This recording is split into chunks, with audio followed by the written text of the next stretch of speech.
So a friend of mine asked me to help him with his suspension swap out for his 2005 four-wheel drive Tundra, and didn't have the ball joint service kit, so thought I'd show how we did it just with the little hammer and just nothing really, no real specialized tools. So you see the crown nut, you can just kind of, when you're backing that off to remove the ball joint from the upper arm, leave it on the threads so that you can see when it pops, it doesn't come off. And here you'll see that because the upper bushings in the upper arm does have some preload, just kind of in the way those bushings work, and so you'll get that little bit of release. And when you did it off, you just pop the old dust boot, and then you got the and if you can't get the snap impact, you might ring just have to get a wrench on that sits around the upper ball joint, holding it onto the knuckle, and sometimes you just kind of have to work that around to where you can get to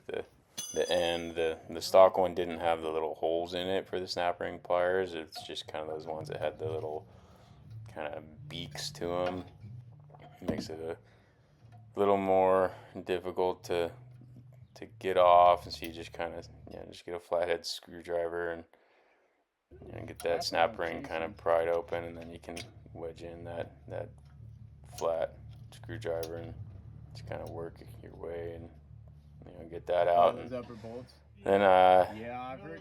just a little bit of penetrating oil, and then a little bit of heat, just to help it kind of soak in. I try not to put too much heat. Just don't want to impact the integrity of the metal too much, or get it hot. I mean, this is pretty much went real light with the torch.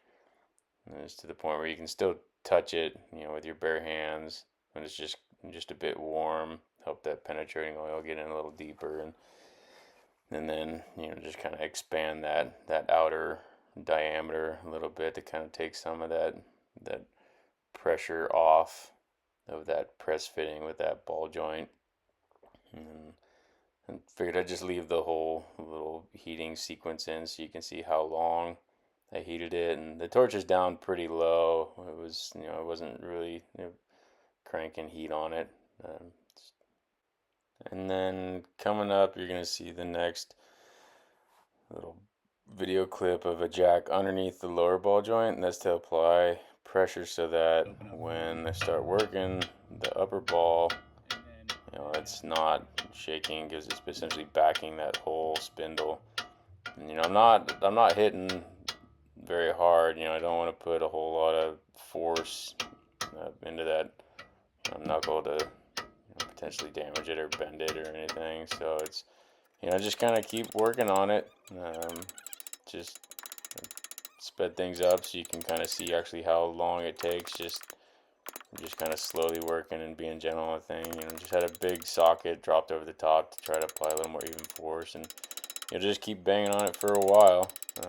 Just don't get too aggressive, and just it'll go. Just it takes a little bit of effort, and I decided to back it with the little mini sledge so I could kind of work it a little bit more with the two hammers, and then it gets to a point where it starts coming, and then it'll just kind of come out pretty easy. The trick was just don't get impatient, take your time, and then things can get a little more tricky without the assembly tool for putting in the uniball for the Total Chaos upper. So I had to get a little creative with making a little custom press for that with a little Harbor Freight, just a little separator.